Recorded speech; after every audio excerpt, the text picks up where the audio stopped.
चलिए श्री अनिरुद्ध आचार्य जी महाराज की नई कथा सुनते हैं। आशा करता हूँ कि आप पूरी कथा सुनकर ही जाएंगे। गीता क्यों नहीं पढ़ा रहे हो? गीता भारत की शान है, क्यों नहीं पढ़ा रहे बच्चों को? किसको पता नहीं है? किन नेताओं को पता नहीं है? नेताओं की गलती नहीं है, आप आम जनता की गलती है। आप अपने अधिकार की बातें करते ही हैं। नेता लॉलीपॉप पकड़ा के चले जाते हैं आपको कि ये देंगे ये देंगे ये देंगे। तुम्हारे बच्चों को क्या आता है? तुम्हारी बुढ़ापे में सेवा नहीं करेंगे तुम्हारे बच्चे, क्योंकि शिक्षा पाई है, संस्कार नहीं पाया। और मैं चाहता हूं कि स्कूल में शिक्षा हो, पर शिक्षा से ज्यादा महत्व संस्कार का हो। और आजकल स्कूलों में शिक्षा है, क्या नहीं है? संस्कार। संस्कार नहीं। इसलिए कहता हूं शिक्षा और संस्कार दोनों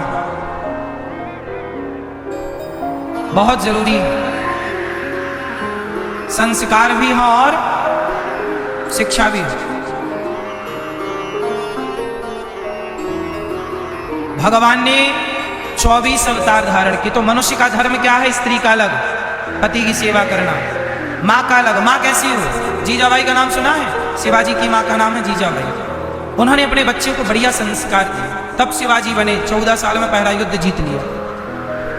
आप भी अपने बच्चों को मोटिवेट किया करो, समझाया करो, सिखाया करो, ज्ञान दिया करो। जीवन में बहुत जरूरी है मार्ग दिखाना,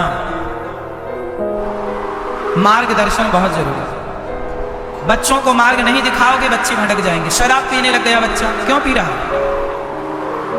क्योंकि ना माँ ने ध्यान दिया ना पिता ने। स्कूलों पे तो कोई ध्यान देता नहीं। स्कूलों पे थोड़ी क्या फर्क पड़ता है? तुम्हारा बेटा सिगरेट पिए, शराब पिए, कौन किसे फर्क पड़ रहा है?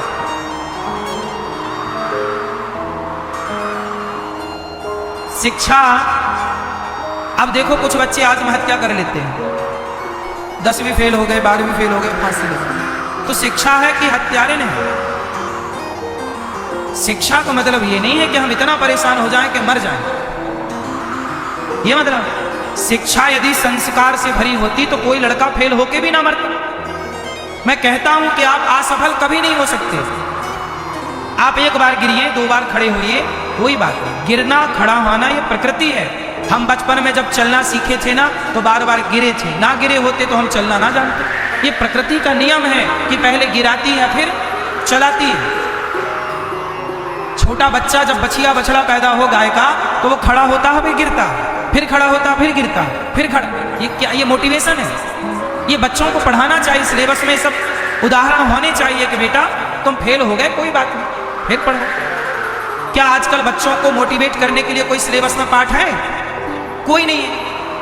तो बच्चे मर रहे हैं, आत्महत्या कर रहे हैं, कौन जिम्मेदार है? हर साल बच्चे में, हर साल भारत में हजारों बच्चे मरते हैं। बोलो हाँ, ये बात सही है कि गलत है? क्यों मरते हैं? कौन हत्या? वो बच्चा जो आज फांसी लगा लिया, कौन जिम्मेदार उसकी हत्या का? जरा बताओ। यहाँ पर श्री अनिरुद्ध आचार्य जी कहना चाहते हैं कि भारत की शिक्षा में सुधार होना चाहिए।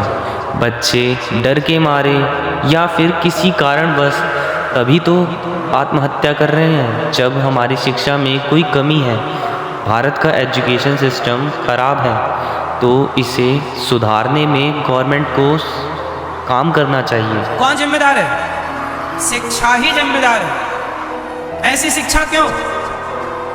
उस शिक्षा को ठीक किया जाए। कहाँ गलतियां हमसे हो रही हैं, कहाँ हम सुधार कर सकते हैं, उस पे काम क्यों ना किया जाए साहब? बोलो हाँ कि ना? काम होना जरूरी है।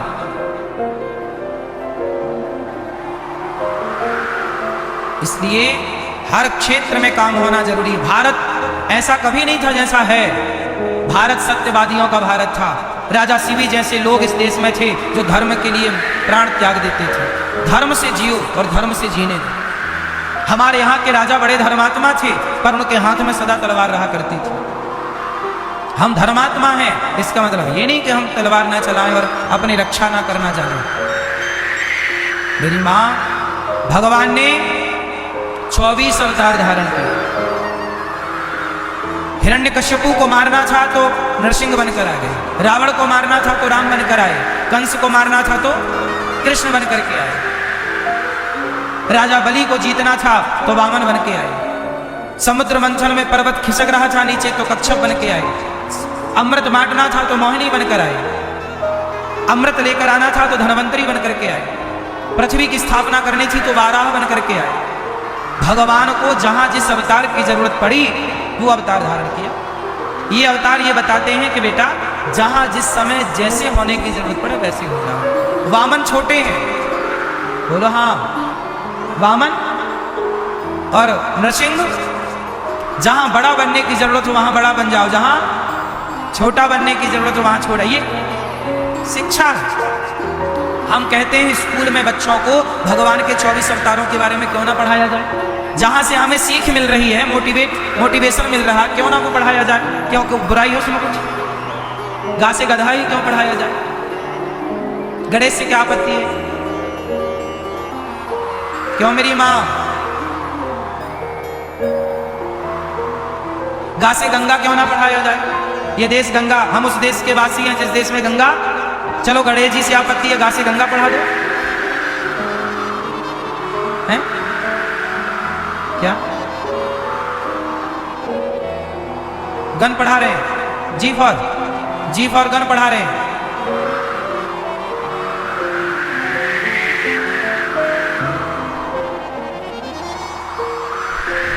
कलयुग तो आज उल्टी गंगा बहा रहा है, माता पिता को बेटा ठोकर लगा रहा है। अनिरुद्ध आचार्य जी की कथा जो उनने सुनाई है, कथा को पूरा अंत तक अवश्य सुनें। कथा पसंद आए तो वीडियो को लाइक, चैनल को सब्सक्राइब और कमेंट में जय श्री कृष्णा फिर राधे राधे गुरुजी अवश्य लिखें। तुम सावधान रहना, पापी भी हाथों अपने राखी बंधा रहा है। कलयुग तो आज उल्टी, कलयुग। यहां हम आपको कितना कहें सच बोलो, सच का जमाना नहीं है। अब कुछ दिन बाद कहना पड़ेगा भैया झूठी बोलो, क्यों?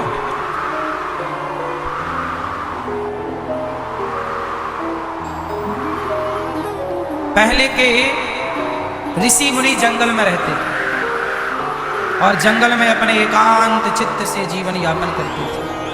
ना काहू से दोस्ती, ना काहू से कबीरा खड़ा बाजार में सबकी चाहे खैर। प्रिय भक्तों, भगवान के 24 अवतार हुए, हर अवतार का हेतु है। वेद व्यास जी 17 पुराण लिख करके भी परेशान थे, नारद जी पहुंचे, नारायण नारायण। क्या हुआ, क्यों परेशान है व्यास जी? तब नारद जी ने कहा आपने 17 पुराण लिखे पर अभी तक भागवत जी नहीं लिखी आपने। न शोभते ज्ञानमलम निरंजन कुतः पुनः सस्वत भद्रमीश्वरे न चार्पितम कर्म यदप्य कारण। आप भागवत जी की रचना करिए तब आपको शांति मिलेगी। नारद जी के कहने से वेदव्यास जी ने भागवत की शुरुआत की। भागवत कहाँ से स्टार्ट की? महाभारत के युद्ध से। महाभारत में 99 कौरव मारे गए, 100वें दुर्योधन। और जब दुर्योधन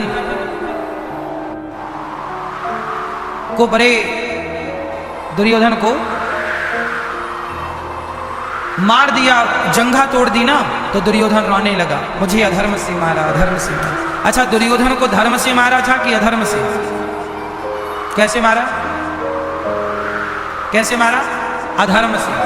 युद्ध का नियम था कि युद्ध में गदा का प्रहार जांघों पर नहीं करना, और भीम भैया ने गदा का प्रहार कहां किया? जांघों पर। तो फिर अधर्म क्यों हुआ? अधर्म इसलिए हुआ क्योंकि दुर्योधन अधर्मी है। ये वही दुर्योधन है जिसने भरी सभा में द्रौपदी के कपड़े उतरवाए। तो बताओ क्या वो धर्म था? तो जब आपने धर्म नहीं किया तो आपके साथ धर्म कैसे होगा? धर्मात्मा के साथ ही धर्म होना चाहिए, अधर्मी के साथ क्या धर्म है? इसलिए मेरी मां,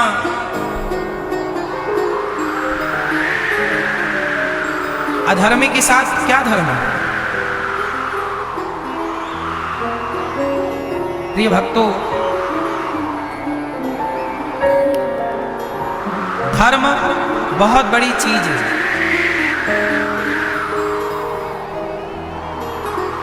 दुर्योधन मारा गया, गुरु द्रोणाचार्य का पुत्र अश्वत्थामा आए। अश्वत्थामा बोले कि मैं पांडवों को मार सकता हूं। कैसे मारोगे? मार दूं।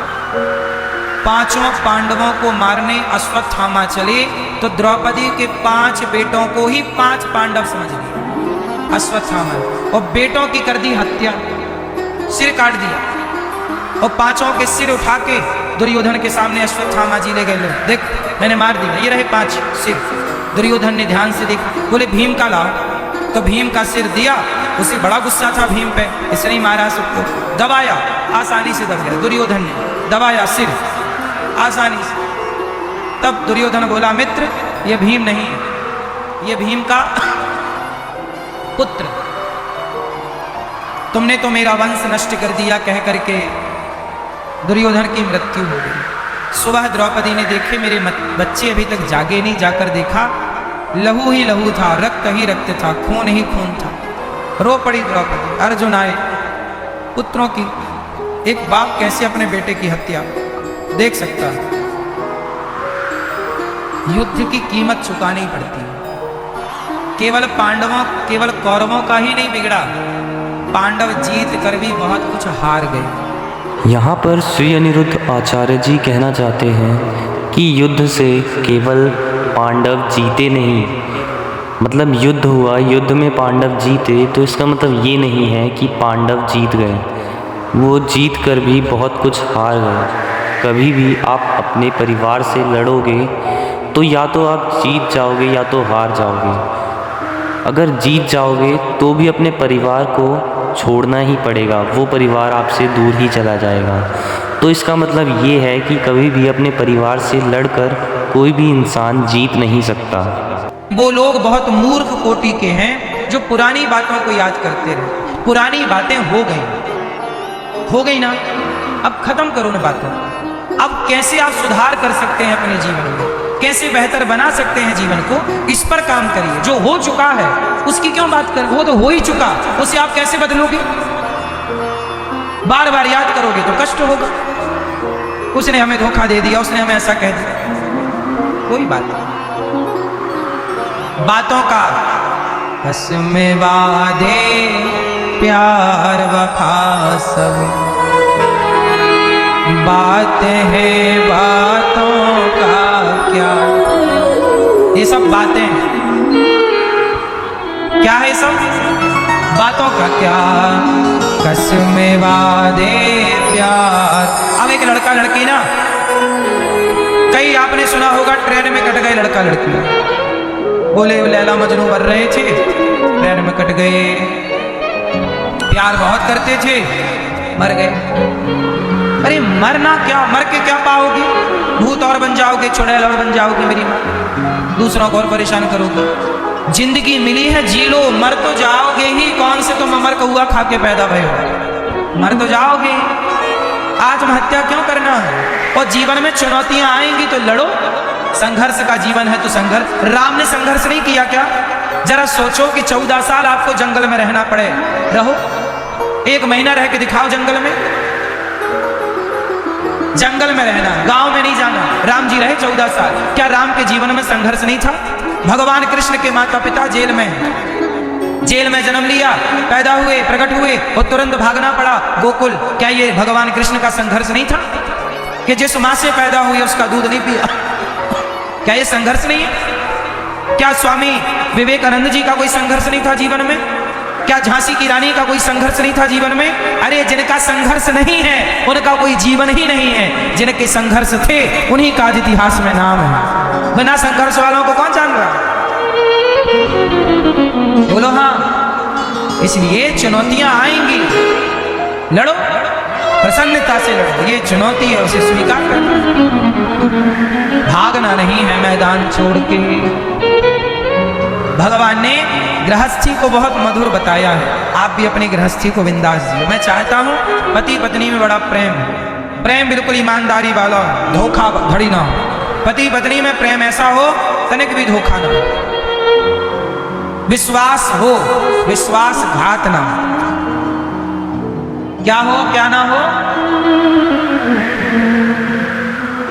आप अपनी पत्नी को पूरा पैसा लाके देते हो कमाई का? आप सही देते हो पूरा कि कुछ अपने पास? एक ही बार आप भैया चश्मा वाले पीछे वाले पूरा पैसा लाके देते हो कि कुछ देते हो? पूरा। सही पूछ लें आपकी पत्नी से हैं? अनिरुद्ध आचार्य जी की कथा जो उनने सुनाई है, कथा को पूरा अंत तक अवश्य सुनें। कथा पसंद आए तो वीडियो को लाइक, चैनल को सब्सक्राइब और कमेंट में जय श्री कृष्णा फिर राधे राधे गुरु जी अवश्य लिखें। जितना कमाए सारा पत्नी को दे, और पत्नी भी इतनी ईमानदार हो कि उस पैसे में से 1 रुपए भी व्यर्थ का खर्च ना करें। आप कुछ पत्नियों को पति पूरा ला के दें तो वो जाके ले आए महंगी महंगी लिपस्टिक। पति मांगे के लाओ, पैसे दिए थे वो काम पड़ गया, अरे बोले वो तो पैसे हो गए बम। ले आई लहंगा, ले आई साड़ी 10,000 की। कुछ स्त्रियां बड़ी खर्चीली होती हैं, और जिस घर में स्त्रियां खर्चीली हैं वहां पुरुष कितना भी कमाए तरक्की नहीं होती। उसी घर में बरकत तरक्की होती है जहां स्त्रियां बचाना जाने। जिस घर की लक्ष्मी बचत करने वाली हो उसी घर का मर्द पुरुष तरक्की करता है, वरना वो मर्द वो पुरुष कितना भी कमाए। क्या है, घड़े में यदि छेद है तो कितना भी पानी भरो, छेद है बह जाएगा। स्त्री खर्चे करे पर जो उचित है, जो जरूरी है वो तो करेगी, पर व्यर्थ का यदि आपने पाल रखा है खर्चा तो आपका पति समय के पहले मर जाएगा, समय के पहले बुढ़ा हो जाएगा। पत्नी का धर्म है कि रसोई में यदि खर्चा 4 आलू और 4 टमाटर, टमाटर जैसे 100 रुपए किलो चल रहा है, अब जैसे सबको टमाटर रोज चाहिए पर टमाटर की कीमत 100 रुपए है, तो चलो भाई जब तक टमाटर 100 रुपए का है। अनिरुद्ध आचार्य जी की कथा जो उन्होंने सुनाई है, कथा को पूरा अंत तक अवश्य सुनें। कथा पसंद आए तो वीडियो को लाइक, चैनल को सब्सक्राइब और कमेंट में जय श्री कृष्णा फिर राधे राधे गुरु जी अवश्य लिखें। यदि जरूरत टमाटर की नहीं है तो कि भाई महंगा है, अभी हम नहीं खाएंगे टमाटर, अभी ये सब्जी महंगी, अभी हम सस्ती वाली खाएं। ये बचत है, ये थोड़ा थोड़ा कहते ना, एक एक बूंद पानी रखो तो घड़ा भर जाता है। जल बिंदु निपाते ना क्रमशः पूर्यते घटः सह हेतु सर्व विद्यानां धनस्य च धर्मस्य च। जैसे एक एक बूंद पानी इकट्ठा करने से घड़ा भर जाता है, ऐसे थोड़ा थोड़ा पैसा बचाने से पैसा बचता है, और थोड़ा थोड़ा दान पुण्य करने से व्यक्ति धर्मात्मा होता है। इसलिए थोड़ा थोड़ा सब जरूरी है, बचत जरूरी है कि नहीं?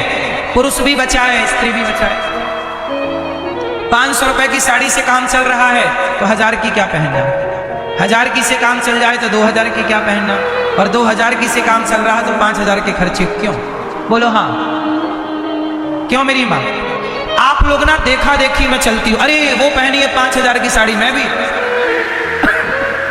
बराबरी किसी की ना करो, तुलना अपनी किसी से ना करो, उसका वो जाने हमारा हम जाने, हम उसकी तरह क्यों रहे बताओ? उसके घर में भगवान ने सब दिया, वो ठीक है, हमारा पति कम कमाता भाई हम कम चलिए, हमें क्यों उसकी बराबरी करनी? हम संतुष्ट हैं, हम 1000 की पहने बढ़िया।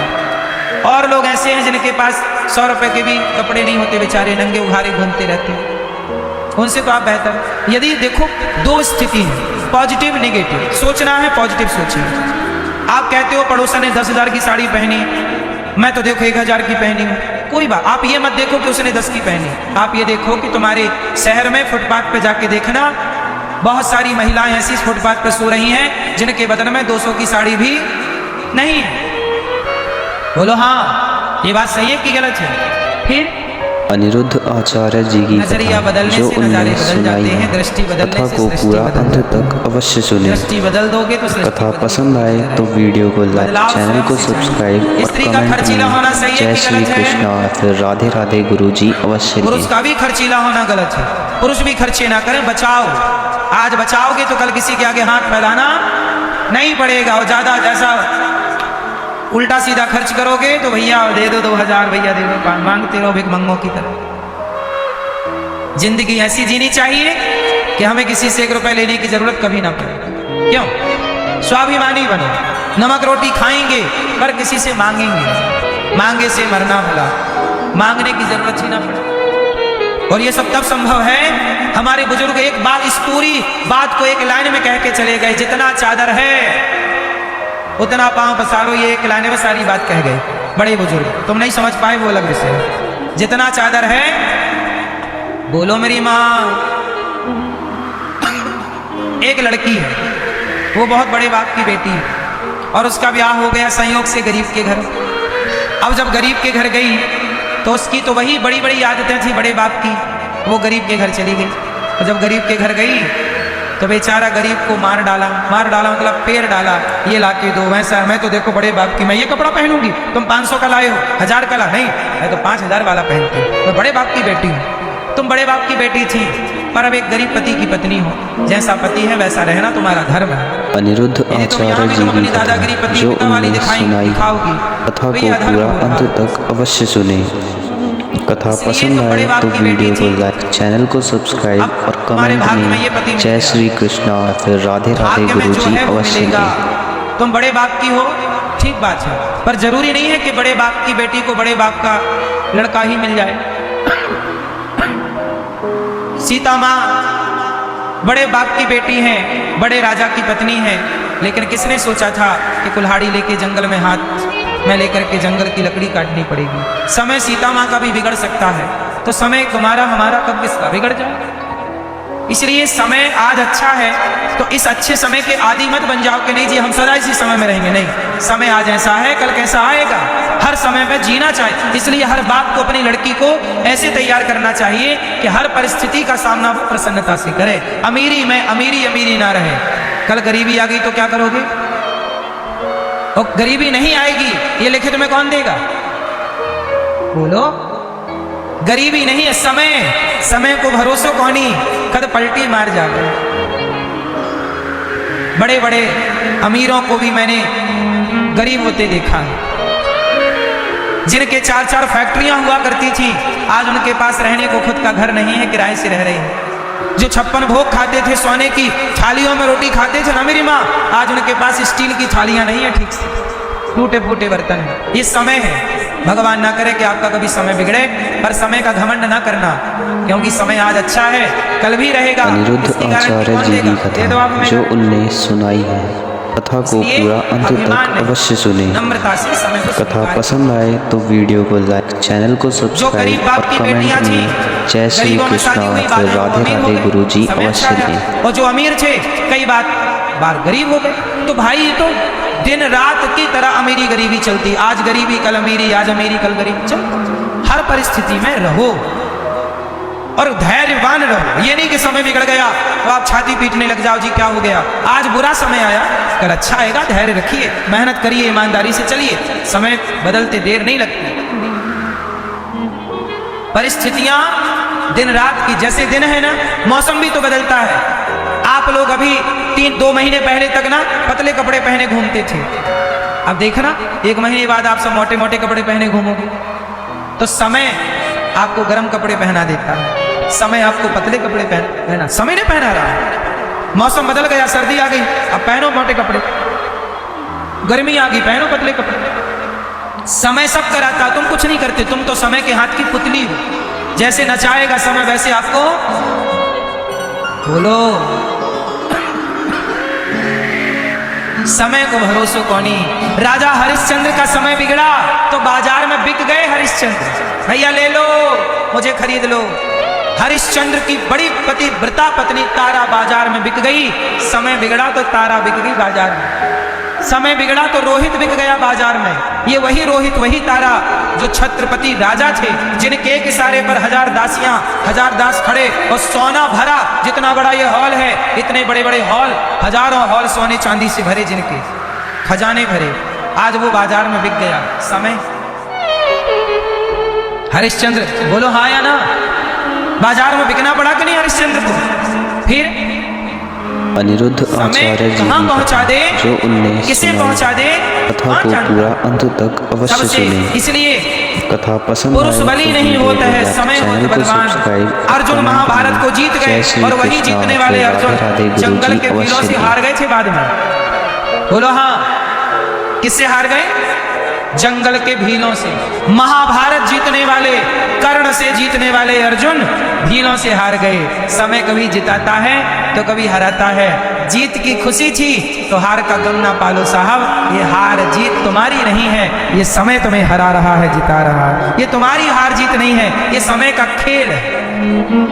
इसे दिमाग में ना रख लेना, डिप्रेशन में ना चले जाए कि कल तक तो हम महलों में थे, आज झोपड़ी में। कई लोग कहते हैं महाराज जी हम तो पहले महलों में थे, अब झोपड़ी में क्या करें। अरे थे, कभी तुम्हारा वक्त था, आज ये है, स्वीकार करना पड़ेगा। टेंशन क्यों लेते हो? अब मेहनत करो, मन लगाओ, भगवान का चिंतन, भरोसा करो भगवान पे। कल तुम फिर महलों में जाओगे। यही तो चलता है।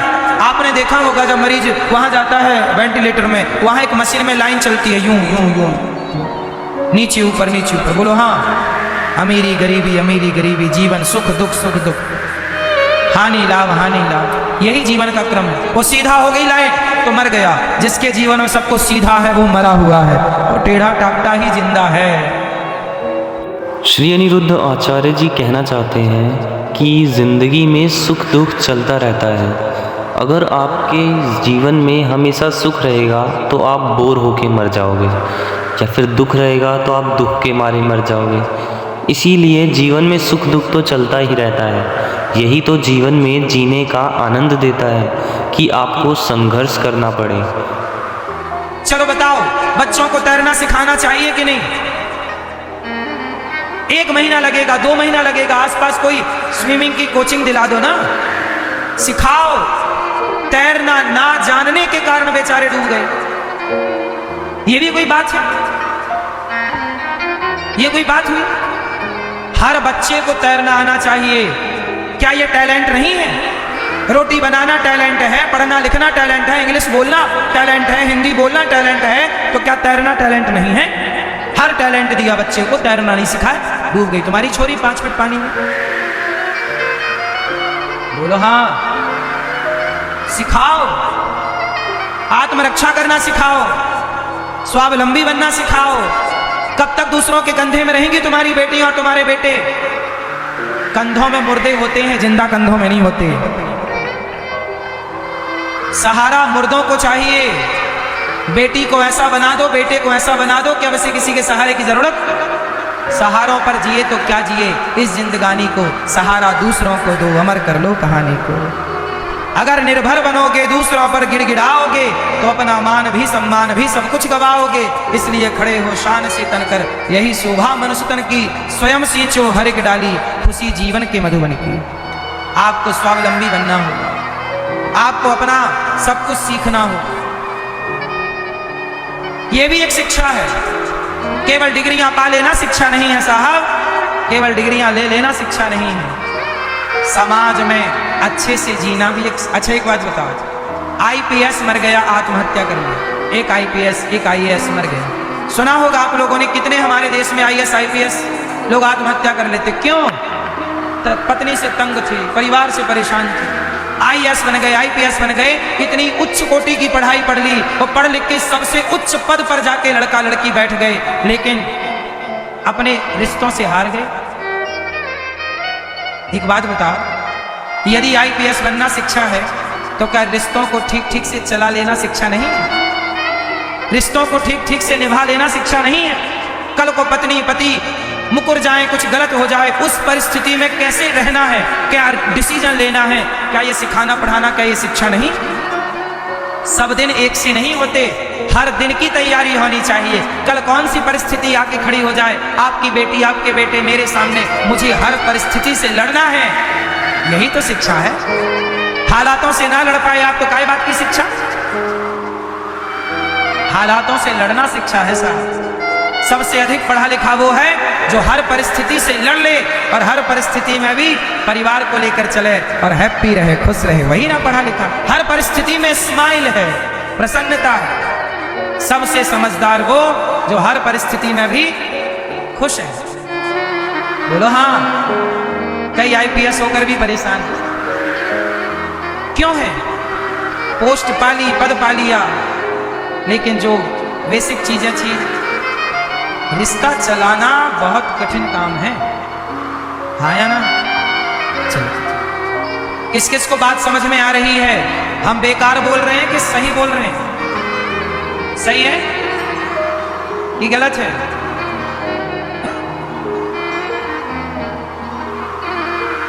किसी के काम आओ। गौरी गोपाल आश्रम में अनिरुद्ध आचार्य जी की कथा जो उनने सुनाई है, कथा को पूरा अंत तक अवश्य सुने। कथा पसंद आए तो वीडियो को लाइक, चैनल को सब्सक्राइब और कमेंट में जय श्री कृष्णा फिर राधे राधे गुरुजी अवश्य लें। हमारे जीवन में संकट बढ़ा, आपके पीछे पड़ोसी पड़ जाता है, हमारे पीछे तो इंटरनेशनल मीडिया पड़ जाती है। लेकिन उस परिस्थिति में भी हम कैसे निर्णय लेते हैं और कैसे रहते हैं, उस हाल में भी प्रसन्न रहते हैं। क्यों? ये जीना है, हमने जीना सीखा है। आप भी जीना सीखो। परिस्थितियां तो आएंगी और जाएंगी, समय तो बनेगा और बिगड़ेगा। समय को भरोसा कौनी, कब पलटी मार जाए। तो भगवान ने गोपियों के संग दिव्य रास रचाए। सारी गोपियों के संग भगवान दिव्य रास, गोपियों को छोड़कर भगवान अंतर्धान है। सारी गोपियां चली, गोपियों को छोड़कर गए, सारी गोपियां रोने लग गईं। हा कृष्ण कहाँ हो, कहाँ हो। सारी गोपियां रो रही हैं, कृष्ण कब आओगे, कहाँ हो। अब तो सारी गोपियां कृष्ण कृष्ण पुकार रही हैं। तब राधा रानी को भी छोड़कर भगवान चले गए। तब गोपियों ने एक गीत गाया। गोपियों ने कहा, जयति तेधिकं जन्मना प्रजः श्रयते धीरा शश्वदात्रिः जयति दृश्यता दीक्षिता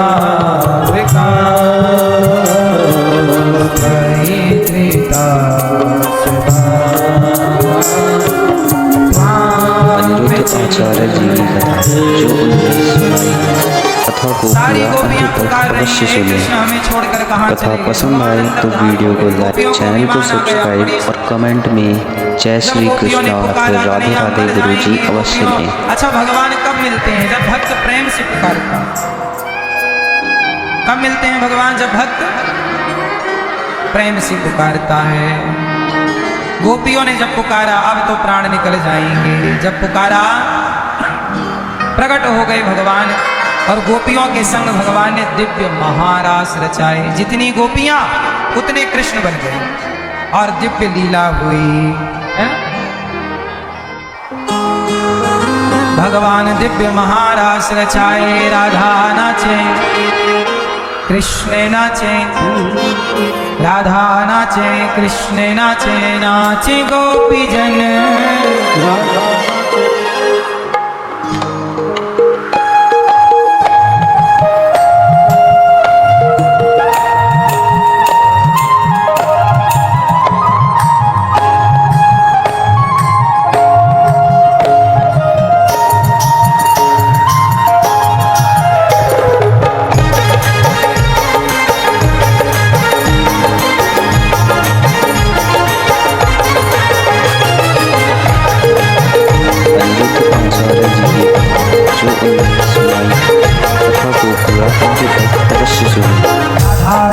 पसंद आए तो वीडियो को लाइक, चैनल को सब्सक्राइब, कमेंट में जय श्री कृष्णा फिर राधे राधे गुरुजी मन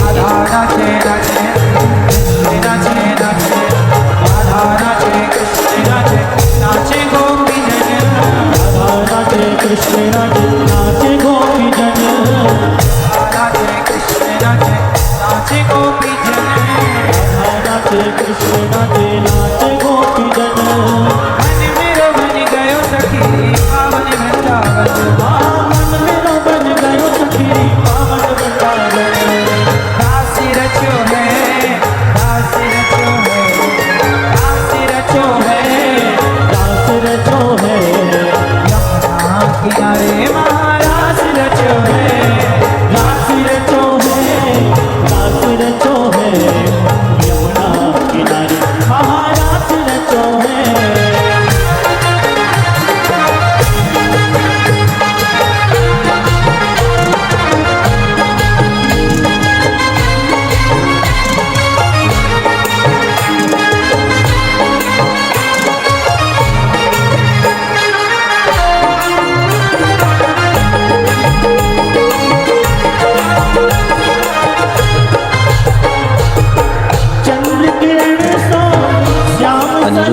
आचार्य जी की कथा जो उन्होंने सुनाई, कथा को पूरा अंत तक अवश्य सुने।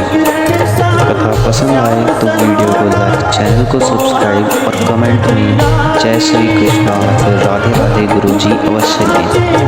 गोपियन से संग जग का पालनहारी, रास बिहारी संग राधा सुकुमारी, रास बिहारी संग राधा सुकुमारी, रजन बिराजे श्याम संग राधा राधे, श्याम संग राधा राधे।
यदि इस वीडियो ने आपके जीवन को सुधारने में बिल्कुल भी कंट्रीब्यूशन, बिल्कुल भी योगदान दिया हो तो हमारे चैनल को सब्सक्राइब, वीडियो को लाइक और कमेंट में जय श्री कृष्णा अवश्य लिखना। रोज भगवान से 2 मिनट बात कर लिया करो, प्रभु हाँ ठीक हूँ मैं, कुछ भी हुआ करे बताया करो। आप लोग उनसे कुछ नहीं कहते भगवान से, दुनिया के आगे परेशान हो आप लोग, दुनिया से बातें करते हो आप। 1-1 घंटा बात आप पड़ोसन से करती हो मैया, 5 मिनट में बात आप भगवान से नहीं करती हो। थोड़ा बैठा करो, भगवान से बात किया करो। क्यों, भगवान सुनते हैं कि नहीं? एक तो आप लोगों ने ये धारणा बना रखी है कि ये तो मूर्ति है, इसे क्या कहें। जब तुमने यही सोच रखा है कि ये क्या सुनेंगे, तो क्यों सुनेंगे? जब ये भाव से जाओगे कि ये सुनते हैं तब ये सुनते हैं। जब आप ये भाव से जाओगे ये नहीं सुनेंगे तो वो नहीं सुनते। क्यों? आपने ये मान लिया कि ये नहीं सुनते तो वो नहीं सुनते। पर ये मान लिया कि सुनते हैं तो जाकी रही भावना जैसी, मानो तो मैं गंगा माँ हूँ, ना मानो तो बहता। अनिरुद्ध आचार्य जी की कथा जो उनने सुनाई है, भक्ति कहाँ कथा को पूरा अंत तक अवश्य सुने। भाव का विषय। कथा पसंद आए तो वीडियो को लाइक, चैनल को सब्सक्राइब और कमेंट में जय श्री कृष्णा या फिर राधे राधे गुरु जी अवश्य लिखें। तुम विज्ञान की थोड़ी बात करो। क्या है ये? जोर से गुलाब है, फूल है, सुमन है। चलो, इसमें शहद है कि नहीं? बोलो हाँ। दुनिया की कोई भी मशीन लाओ, माइक्रोस्कोप ले आओ, देखो दिखता है इसमें शहद? दिख पाएगी?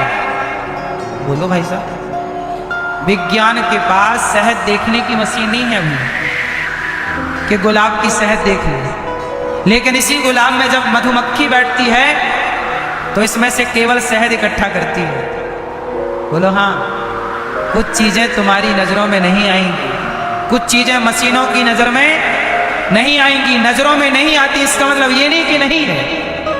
इसलिए जैसे मधुमक्खी ही ग्रहण कर सकती है इसकी शहद को, ऐसे भाव का व्यक्ति ही भगवान को ग्रहण कर सकता है। वरना भाव नहीं है तो सब जगह पत्थर है, सब जगह मूर्तियां हैं, सब जगह केवल ऐसे ही है। भाव है तो मूर्ति में भी भगवान है, भाव नहीं तो भगवान में भी मूर्ति।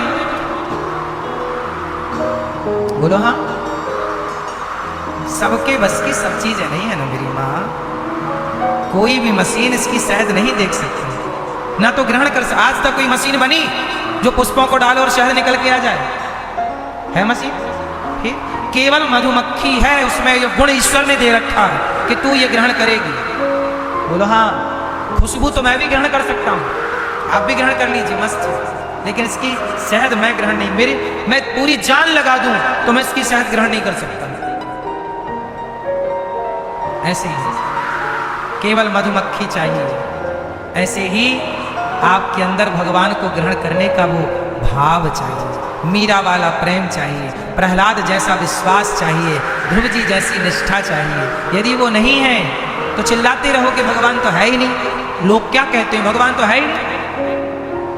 क्यों कहते हैं? क्योंकि ये तुम्हारी दृष्टि से परे की बात है, ये तुम्हारी खोपड़ी का विषय। जिसकी समझ में आता है, अब गणित समझ में आ गई तो क्या बोलते हैं लोग? अरे गणित तो बहुत सरल है। पर गणित समझ में जिसके नहीं आई वो बोलेगा यार गणित बहुत कठिन है। इंग्लिश समझ में आ गई तो लोग बोलते यार इंग्लिश तो बहुत सरल, 26 अक्षर है। लेकिन नहीं समझ में आई तो लोग बोलते हैं बड़ी कठिन भाषा है। अंग्रेजों को हिंदी बड़ी कठिन लगती है, अंग्रेज हिंदी कुछ नहीं बोल पाते। हरे कृष्ण कृष्ण कृष्ण हरे हरे, हरे राम राम राम हरे हरे, ऐसा बोलते हैं। बोलो हाँ। और हम हिंदुस्तानी भारतीय कैसे बोलते हैं? हरे कृष्ण कृष्ण कृष्ण हरे हरे, हरे राम। ये हमारा उच्चारण है और उनका उच्चारण हरे कृष्ण कृष्ण कृष्ण हरे हरे, हरे राम राम राम हरे हरे।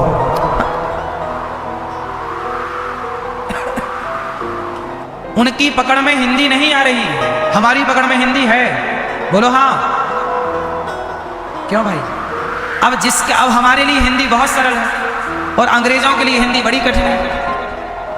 बोलो हाँ। अनिरुद्ध आचार्य जी की कथा जो उनने सुनाई, हमें गुजराती नहीं आती कथा तो हमारे को लिए पूरा गुजराती अंत कठिन है, तक पर अवश्य जो गुजराती सुने। बोलता उसके लिए बहुत सरल। कथा पसंद आए तो वीडियो हमें को तमिल लाइक, नहीं आती चैनल तो को हमें बड़ी कठिन सब्सक्राइब है, और और जिसे कमेंट तमिल आती है में उसके लिए तमिल जय श्री कृष्णा बहुत फिर सरल है। राधे राधे हमें गुरु जी छत्तीसगढ़ी नहीं अवश्य आती, लिखें। बहुत कठिन है। आपको आती है तो आपके लिए बड़ी सरल। जो चीज जिसे आती है उसके लिए वो सरल है।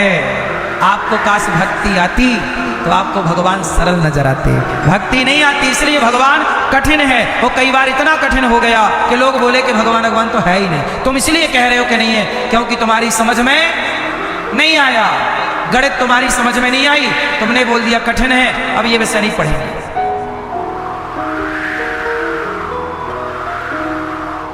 हर विषय हर व्यक्ति नहीं जान सकता।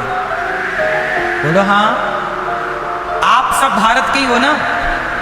बोलो हाँ। हम सब भारत में ही रहते हैं, पर हमारे भारत में भी 50 भाषाएं हैं, सैकड़ों भाषाएं हैं। बोलो हाँ। क्या भारत के व्यक्ति को भारत की सारी भाषाओं का बोध है?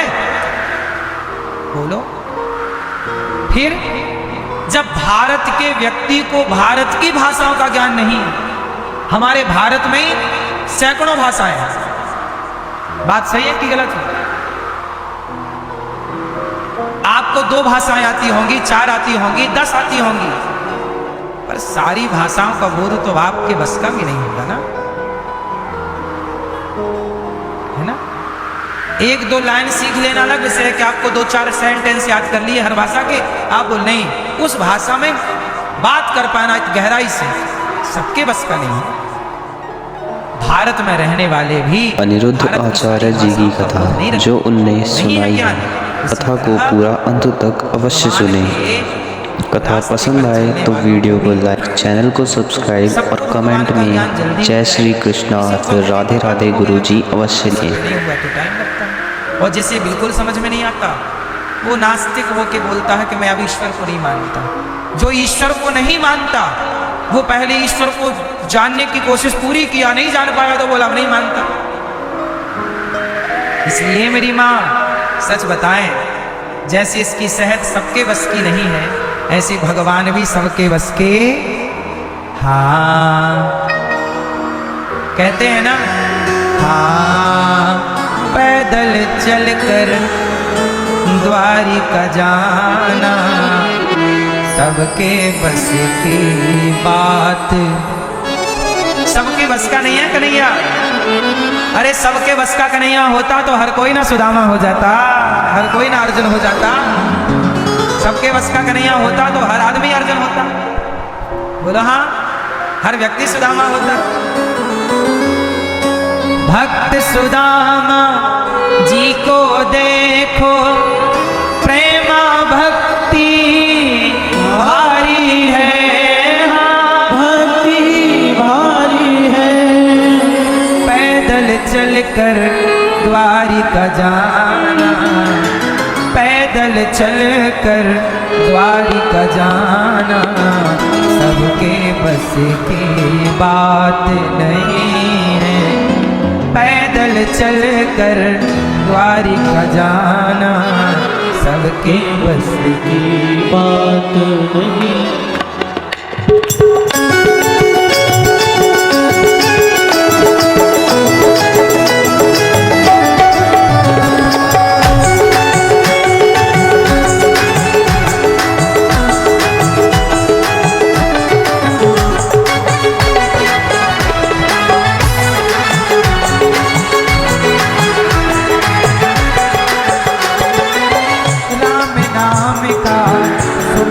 करना राम नाम का सुमरन करना सबके बस की बात नहीं है।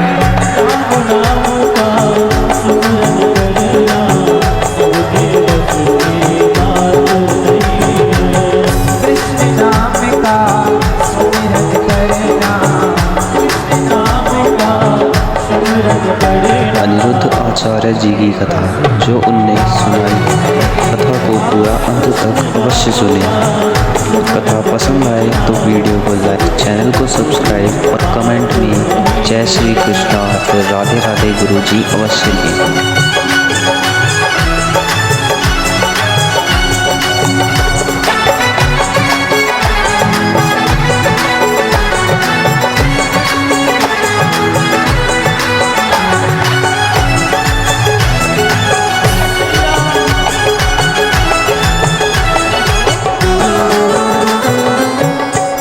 प्रहलाद जी की भक्ति को देखो, मौत खड़ी है पग पग पर, मौत खड़ी है पग पग पर, मौत खड़ी है पग पग पर। भक्त प्रहलाद जी की भक्ति को देखो, मौत खड़ी है पग पग पर, मौत खड़ी है पग पग पर, पग पर। बालापन में प्रभु को पाना। यहाँ पर अनिरुद्ध आचार्य जी महाराज कहना चाहते हैं कि आप चाहे कहीं भी रहें, हमेशा भगवान से जुड़े रहिए। भगवान को हमेशा अपने मन में रखिए, हमेशा उनके बारे में विचार करते रहिए। किसी भी बुरी परिस्थिति में उनका ध्यान करें।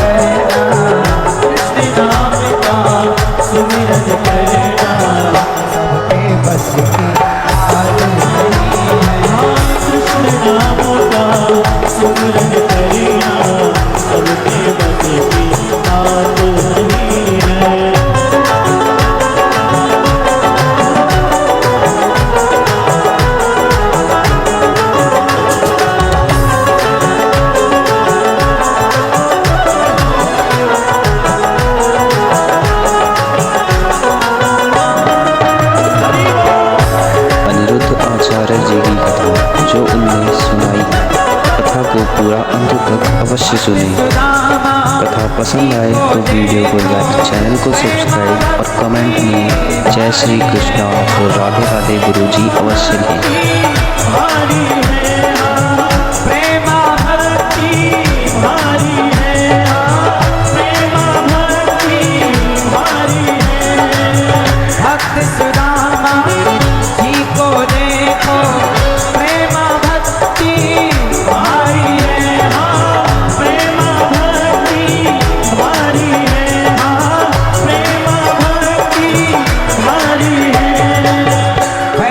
चल कर द्वारिका जाना, पैदल चल कर द्वारिका जाना, सबके बस की बात नहीं।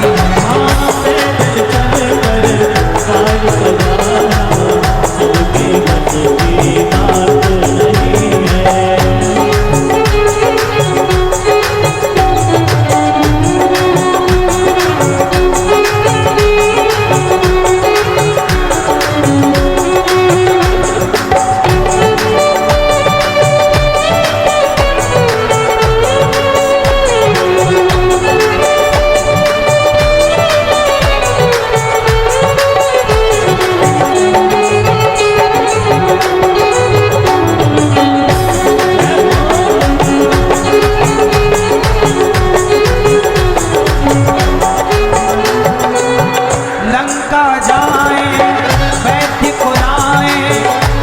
अनिरुद्ध आचार्य जी की कथा जो उनने सुनाई कथा को पूरा अंत तक अवश्य सुने। कथा पसंद आए तो वीडियो को लाइक, चैनल को सब्सक्राइब और कमेंट में जय श्री कृष्णा और राधे राधे गुरुजी अवश्य लिखें। लक्ष्मण जी की नब्ज दिखाए, लक्ष्मण जी की नब्ज दिखाए, लक्ष्मण जी की नब्ज दिखाए। यदि इस वीडियो ने आपके जीवन को सुधारने में बिल्कुल भी कंट्रीब्यूशन, बिल्कुल भी योगदान दिया हो तो हमारे चैनल को सब्सक्राइब, वीडियो को लाइक और कमेंट में जय श्री कृष्णा अवश्य लिखना। सब्र रखिए, भगवान को भरोसा रखिए। और वो लंगड़ापन भी देते तो भी मैं शिकायत ना करता, मैं लंगड़ा के चलता, क्या दिक्कत है? लोग लंगड़ा ही तो कहते, कोई बात नहीं, मुझे कोई दिक्कत नहीं। प्रभु तू लंगड़ा बना दे तो मैं लंगड़ा बन जाऊं, सीधा बना दे सीधा बन जाऊं, तू अंधा बना दे मैं अंधा। मैं कभी शिकायत नहीं करता कि प्रभु तूने ये क्यों दिया, जो दिया है बहुत। तेरी देनगी में कोई शिकायत नहीं, तेरी देनगी में कोई शिकायत नहीं, कोई शिकायत कभी नहीं की हमने भगवान से, कि भगवान ने कभी, हमने कभी अपने पिता को भी शिकायत करते नहीं देखी भगवान से, ना तो हमारी माँ ने कभी शिकायत की भगवान से। शिकायत क्या होती है साहब? बस गुजारा जानते हैं कि जैसा समय है उसे गुजार। हम लोग वो दिन भी देखे हैं, बारिश होती थी तो हमारे घर में पानी टपकता था। खप्पर वाला घर था, घर अपना नहीं था, दूसरों के घर में हम लोग मंदिर में पुजारी थे। वो घर ऐसा था कि नीचे तो मिट्टी से लिपा था, गोबर से लिपती थी मैया हमारी। ऊपर बारिश में हम लोग सोते नहीं थे, रात को यदि पानी गिरने लग जाए सारे बर्तन खत्म हो जाते थे कि यहाँ टपक रहा, यहाँ रख दो गंजा, यहाँ रख दो बाल्टी, वहाँ रख दो तपेली, वहाँ रख दो, सारा बटा था बर्तन बारिश में। ऐसे जिंदगी गुजारे, फिर शिकायत नहीं थी, शिकायत कभी नहीं थी। भगवान पर भरोसा होना चाहिए। हर परिस्थितियां तो राम के सामने चुनौतियां थी, बिगड़ी बनी ये तो परिस्थितियां हैं, बनती बिगड़ती रहेंगी। समय कोई एक साथ थोड़ी किसी का रहा है। इसलिए मैं आपसे कहता हूं, परिस्थितियों पर ध्यान ना देकर उन परिस्थितियों पर आगे बढ़ते हुए भगवान की ओर दृष्टि हो तो आप सदा जीतते चलेंगे। आपके साथ भगवान है। भूखे कभी सोने नहीं दिया भगवान ने। एक बार साहब सच बताऊं, मैंने भगवान की परीक्षा ली। एक बार मैंने भगवान की परीक्षा ली। मैं ये दास संगत हूं। मैंने परीक्षा क्या ली, एक छोटी सी घटना सुनाऊं आपको। परीक्षा मैंने ये ली कि मैंने सुना था कि भगवान भूखा घुमाता है और भूखा सुलाता है। अनिरुद्ध आचार्य जी की कथा जो उन्हें सुनाई है, कथा को पूरा अंत तक अवश्य सुने। कथा पसंद आए तो वीडियो को लाइक, चैनल को सब्सक्राइब और कमेंट में जय श्री कृष्णा फिर राधे राधे गुरुजी अवश्य लिखें। देखते हैं अब हम लोग क्या हुआ। ये उसी समय की बात है जब मेरे एक्सीडेंट में गिर गया, डॉक्टर ने मुझे घर भेज दिया। तो मैं बैसाखी लेके चलता था, उस समय की घटना है। मेरे शरीर में एक बनियान थी और ऊपर मैंने एक दुपट्टा ओढ़ रखा था, नीचे कमर में एक दुपट्टा लपेट रखा था। और बैसाखी लेके मैं और हमारे गांव के चाचा बोले, मैं बोला कि देखो मैं गिर गया हूँ, पाँव सब टूट गया है, अब ठीक नहीं है जगत में रहना, चलो भगवान की शरण में चलते हैं। तो चाचा बोले क्या चलोगे, तुम तो लंगड़े हो, एक्सीडेंट हुआ तुम्हारा, तुम तो चल भी नहीं पा रहे हो। हमने कहा चलेंगे, चलो चित्रकूट चलते हैं। हम दोनों बिना बताए किसी के सवेरे 7-8 बजे निकल गए, पैदल घर से पैदल चल पड़े। कहाँ पहुँचेंगे भगवान जाने।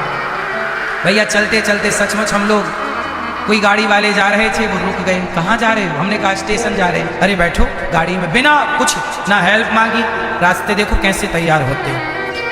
अब हम लोग बैठे, चाचा और मैं बैठे दोनों गाड़ी में और पहुंच गए स्टेशन में मिल गई ट्रेन चित्रकूट जाने की। ट्रेन में खड़े हो गए, चाचा ने कटवा ली टिकट, उनके पास पैसे थे, मेरे पास तो पैसे नहीं, 1 रुपया। चाचा पैसे वाले थे, उनके पास पैसे थे। चले हमारे यहाँ के स्टेशन से आगे कटनी स्टेशन है, वहाँ मैं ट्रेन से उतर गया। मुझे लगा कि चाचा के साथ हूँ ना, तो चाचा मुझे घुमा फिरा के वापस ले आएंगे। अब मैं वापस नहीं आऊँगा, मैं अलग हो जाता। अब मैं उतर के दूर खड़ा होकर देखने लगा, चाचा परेशान हो गए। मुझे लगा कि भाई हमारे घर वाले, गांव वाले चाचा पे कलंक लगाएंगे कि लड़का। अनिरुद्ध आचार्य जी की कथा जो उन्हें सुनाई है, कथा को पूरा अंत तक अवश्य सुने। कथा पसंद आए तो वीडियो को लाइक, चैनल को सब्सक्राइब और कमेंट में जय श्री कृष्णा फिर राधे राधे गुरुजी अवश्य लिखें। और ट्रेन चली, चित्रकूट पहुंची। चित्रकूट स्टेशन में उतर के मैं पानी पिया। उस समय लगभग शाम के बज रहे होंगे 4 किलो पानी चित्रकूट में ही पिए। हम सुबह के निकले, कहीं ना कुछ खाए ना पानी पिए, चित्रकूट में वहीं स्टेशन में पानी पिए और चित्रकूट पहुंच के कामतानाथ जी की परिक्रमा लगाई। और अभी तक हम भूख कड़ाके की लग रही थी, पर हमने किसी से कहा है। आज तो संकल्प था कि ये देंगे, कैसे देते हैं देखते हैं कि कैसे ये देते हैं, कैसे इनकी देनगी है, इनकी देनगी कैसी है, ये तो देखना चाहिए। तो हम लोग चले, एक आश्रम में पहुंचे, रात के लगभग 9 बज रहे थे। तो वहाँ एक प्रोग्राम चल रहा था रात का, ये भजन कीर्तन का आश्रमों में चलते रहते हैं। तो हम लोग प्रोग्राम में बैठे और जब प्रोग्राम से उठ गए, अच्छा जब हम लोग पहुंचे ना, उस समय पंगत हो चुकी थी। पंगत मतलब साधुओं के यहाँ भोजन को पंगत बोलते। पंगत हो गई, पंगत के बाद किसी को कुछ नहीं मिलेगा, ये संतों का नियम है, आश्रमों का नियम होता है। पंगत हो गई, तुम टाइम से आओ तो खाओ, लेट हो गए तो फिर कुछ नहीं मिलेगा, क्योंकि साधु है, कोई तुम्हें दिन भर थोड़ी बना के खवाता रहेगा। साधुओं के आश्रम में साधु ही बनाते खिलाते हैं। हम आश्रम में साधु के आश्रम में पहुंचे और वहाँ पे भैया सब पंगत हो चुकी थी और हम लोग सोने के लिए वहीं पे पंखा था खुला, गर्मी का टाइम था, तो खुले पे मैं अपना दुपट्टा जो ओढ़ा था वो बिछा लिया, जो लपेटा था वो ओढ़ लिया। और हम चाचा और हम दोनों आज सवेरे से कुछ भी नहीं खाए, एक पानी पिए हैं चित्रकूट में जरा सा, और लेट गए हम। और सोचिए जब हम लेट गए तब हम चाचा की तरफ देखे, चाचा बोले अन्नू भूख लगी? अब भूख तो बहुत तेज लगी थी, कुछ भी नहीं खाए, पर बोले चलो सोते हैं। लेट गए साहब सोने, तभी देखो ये भगवान तो भगवान है। अजगर करे न चाकरी, पंछी करे न काम, दास मलूका कह गए सबके दाता। एक साधु जी आ गए, जब हम लोग बिस्तर पर, मतलब बिस्तर नहीं था, ऐसे जमीन थी, लेट गए तो साधु आए। साधु जी, क्यों बालक, बहुत प्रसादी पाई ब्यारू की? हमने कहा महाराज नहीं की। अच्छा भैया, उन्होंने इतनी साग बुलवाई और पत्तल में पूड़ी बुलवाई। रात को जब हम लोग लेट गए तब उनके मुंह से आवाज आई कि भूख लगी, कुछ खाओगे? हम समझ गए कि ये खाओगे ये नहीं बोल रहे हैं, भगवान कह रहे हैं कि भाई इन्हें जाके कुछ दो। प्रेरणा उनकी हुई, वरना ये तो हमें पहले भी मिले थे, जो उनने सुनाई है ये कथा तो को पहले भी हमें पूरा देख अंत चुके हैं कि हम तक यहाँ अवश्य हैं। सुने। तब तो नहीं बोला इन्होंने कि खाओ। कथा पसंद आए तो वीडियो को लाइक, चैनल को सब्सक्राइब और कमेंट में जय श्री कृष्णा फिर राधे राधे गुरु जी अवश्य दें। खाए पेट भर के और खा के सोए और सवेरे फिर नहा धो के फिर कामदाना जी की फिर परिक्रमा की। तो कहने का अर्थ ये हुआ कि जब आप ईश्वर के आश्रित रहते हैं तो जिम्मेदारी इनकी ही हो जाती है। और मैं तब से आज तक यदि कुछ खा रहा हूं तो इनकी ही रोटियां खा रहा हूं, मेरा अपना कुछ नहीं है। यही खिला पिला रहे हैं, यही जिला रहे हैं, यही सांसें दे रहे हैं। ये आज हमसे सांसें छीन लें तो हम इनसे छुड़ा के थोड़ी ले आएंगे कि लौटाओ। क्यों? चलना तो हमें सारी जिंदगी इन्हीं की मर्जी से, जगन्नाथ जी की मर्जी से। तो जब इन्हीं की मर्जी से सब चलना है और हो रहा, तो हम अपनी मर्जी चलाएं क्यों? हम तो न्यूट्रल हैं, हम तो कुछ कहते ही नहीं। जो ये कहते हैं, जो ये चाहते हैं, वो हम करते हैं। हम तो इनके पीछे की पुतली हैं। जैसे नचाएंगे सबही नचावत राम गुसाई, जैसे नचाएंगे वैसे वैसे हम तो नाचने वाले हैं, नचाने वाले कोई और है। बस ये आत्मसमर्पण तब का मेरा आज तक है। तब से मैं समझ गया प्रभु आप सबका ख्याल रखते हो। आपके राज्य में कोई भूखा नहीं सो सकता। मैं इस बात का गवाह हूं कि दिन भर भूखा रह सकता है कोई, लेकिन कोई भूखा सो नहीं सकता। भगवान कहीं से कहीं ना कहीं व्यवस्था 24 घंटे में एक बार तुम्हें ईश्वर देंगे ही देंगे। बोलो हाँ। ये मैं इस बात का गवाह हूं। और मैं परीक्षा ही लेके चला था, देखी और दिया इन्होंने। तब से यहाँ पर अनिरुद्ध आचार्य जी महाराज कहना चाहते हैं भगवान पे तो वैसे कि आपको जो भी मिला है वो कर्मों का फल है, मेरी बातों पे, उसे अपने कर्मों का फल समझकर स्वीकार करिए। भगवान को दोष मत दीजिए या फिर भगवान से ज्यादा मत मांगिए। आप भी परीक्षा मिला है आपके ही कर्मों का तुम्हारी परीक्षा में खरा उतरे कन्हैया पर अनिरुद्ध आचार्य जी भी और नहीं खरा उतरे तो कोई बात नहीं, आपके रास्ते बैठकर लेटे रहे और उन्होंने उसे अपना कर्म का फल पहले इस्तेमाल करो फिर विश्वास करो।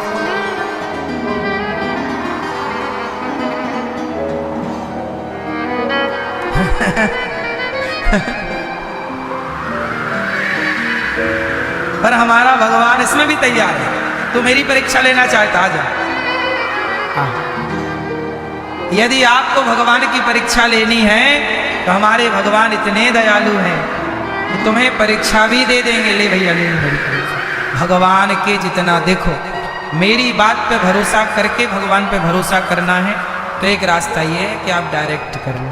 पर इसमें कोई किंतु परंतु हो तो जैसे मैंने अनुभव किया तुम भी कर लो ना, एक अपने हिसाब से कसौटी पे खरा आप भी उतार लो अपने कन्हैया को। भगवान भगवान मैं एक बात क्या बताऊं, कई बार हुआ कि भगवान मुझे ऐसा लगा क्या अभी भी लग रहा, मैं कभी ये नहीं समझता कि भगवान मेरे पास नहीं, सदा यही समझता हूं कि भगवान मेरे साथ है। तू अकेला नाही प्यारे राम तेरे।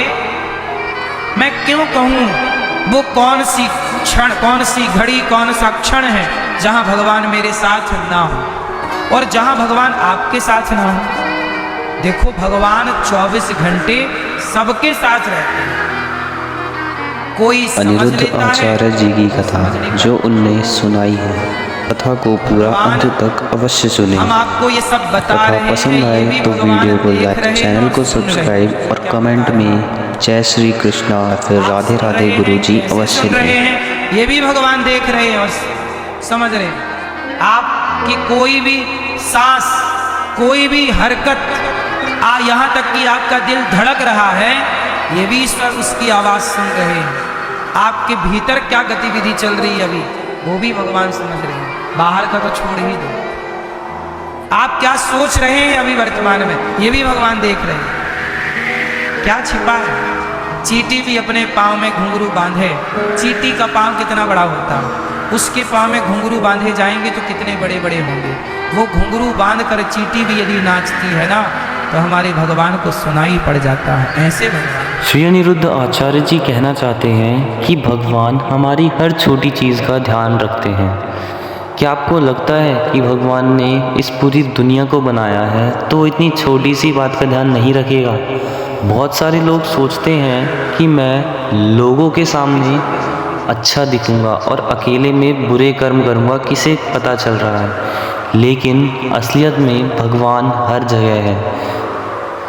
जो मानते हैं उन्हें पता है कि वो हर जगह पर ये सोचते हैं कि हाँ, मुझे भगवान देख रहा है, और जो नहीं मानते वो ये सोचते हैं कि भगवान कौन सा देख रहा है। तो दुनिया तुम्हें केवल भोग का सामान समझती है। दुनिया में स्त्रियों की इज्जत क्या है? दुनिया में स्त्री को केवल भोग का सामान समझा जाता है, लेकिन सनातन में स्त्री के बिना पुरुष यज्ञ नहीं कर सकता। ये नारी का सम्मान सनातन में है। हमारे यहाँ स्त्री को देवी कहा जाता है। हमारे यहाँ स्त्री के पांव धुलकर, स्त्री कौन? माँ के रूप में जो स्त्री है, माँ के पांव धुल करके पीने का विधान है। कहते ना, माँ के चरणों में जन्नत होती है। जननी जन्म भूमश्च स्वर्गादपि गरीयसी। इसलिए सनातन धर्म जितना श्रेष्ठ है, दुनिया ढूंढ आई है ना। हमने तो दुनिया बहुत करीब से देखी है। मेरी माँ, नारी का सम्मान सनातन में ही है। आपको लगता है कि और कहीं नारी का सम्मान है? बोलो। हमारे सनातन में नारी का सम्मान है भगवान की तरह। इसलिए कहा जाता है कि जरा ढक के रहा करो, मर्यादा में रहा करो। तो लोगों को बात बुरी लगती है कि आप क्यों कहते हो कि मर्यादा में रहा करो। किसी की जो मर्जी वो पहने, जो मर्जी वो खाए, जो मर्जी करे, नहीं। ईसाई लोग थोड़ी मना करते हैं अपनी बहन बेटियों के कि तुम ये पहनो, ये ना पहनो। क्यों? अब आप कहोगे नहीं जी, वो खुले विचारों के हैं। विचारों से नहीं है ये बातें। यदि वो खुले विचार के हैं तो फिर नारी को भी अपने चर्च में भगवान के दर्जा देके बिठाएं। भाई, विचार खुला तो सनातन का है। खुले विचार वाले तो सनातन ही हैं कि भगवान के बगल में नारी को बिठा के पूजा करते हैं। खुले विचारों के तो हम लोग हैं। अब हम लोग तुम्हें भगवान की तरफ पूजते हैं, इसलिए तो कहते हैं कि तुम भगवान की तरफ पूजने वाली स्त्री हो, इसलिए मर्यादा में रहा करो। तुम अमर्यादित रहोगी, शोभा नहीं देगा। क्यों? अब जैसे देखो, गांव का शराबी आदमी शराब पी के झूम रहा है तो कोई कुछ नहीं बोलता, यार इसकी तो आदत है, ये तो लतखोर है। ये क्या है? लतखोर है, ये तो रोज का काम है। लेकिन सोचो कि गांव के बहुत बड़े विद्वान गुरुजी शराब पी के झूमने लगे, तो क्या ये मर्यादा है? अरे, सामान्य व्यक्ति शराब पी के झूम रहा है, वो तो लतखोर है, चलो। लेकिन गुरुजी, आप तो समझदार हैं, आप शराब क्यों पी रहे हैं? तो उम्मीद उस शराबी से ना की जाएगी, उम्मीद अच्छे लोगों से ही की जाती है। इसलिए सनातन की नारियों से ही उम्मीद की जा रही है कि तुम तो मर्यादा में रहो।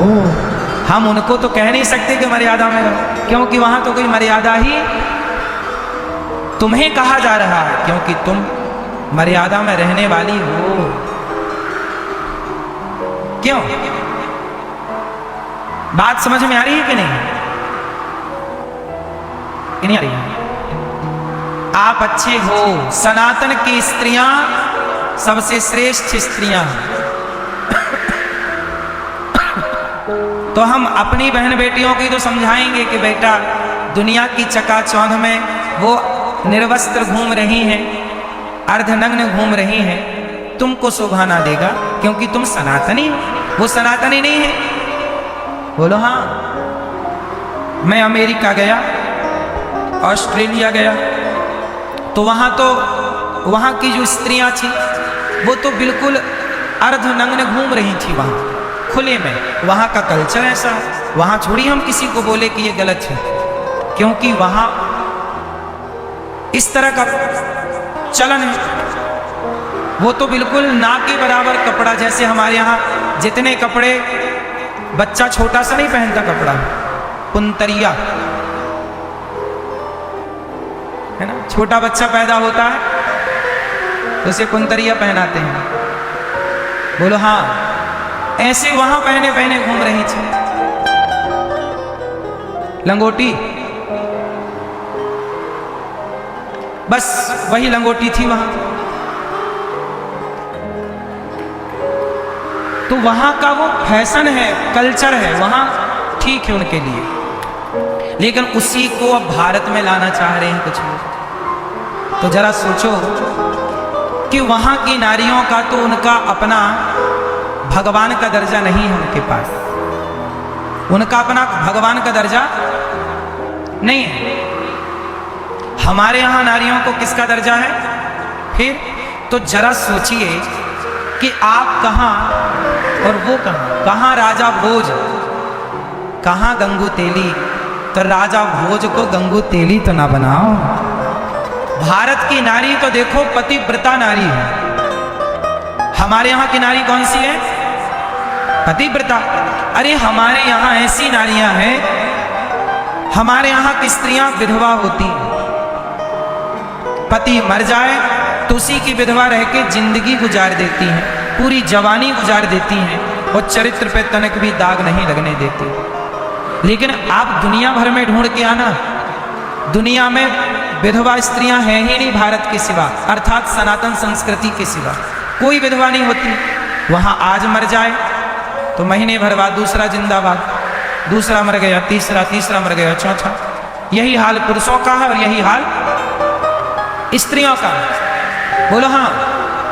हमारे यहाँ की परंपरा और वहां की परंपरा मैच हो सकती है क्या फिर? और आजकल कुछ लोग मैच करना चाहते, नहीं भारत में भी वैसे ही रहो। कैसे? सबकी अपनी अपनी मर्यादा, सबकी अपनी अपनी परंपराएं हैं। उन परंपराओं में बंध के रहना ही हमारी पहचान है। क्यों मेरी मां? हमारे यहाँ की नारियां पतिव्रता हैं। यदि आपको यह वीडियो पसंद आई हो तो वीडियो को लाइक, चैनल को सब्सक्राइब और कमेंट में राधे राधे गुरुजी अवश्य लिखें। जबरदस्ती नहीं था हमारे यहाँ। अच्छा बताओ, सती हमारे यहाँ जबरदस्ती होती थी? कोई होती थी? अब जैसे क्या हुआ, दशरथ जी की मृत्यु हो गई, तो क्या दशरथ जी की पत्नी माता कौशल्या सती हुई थी? नहीं हुई ना।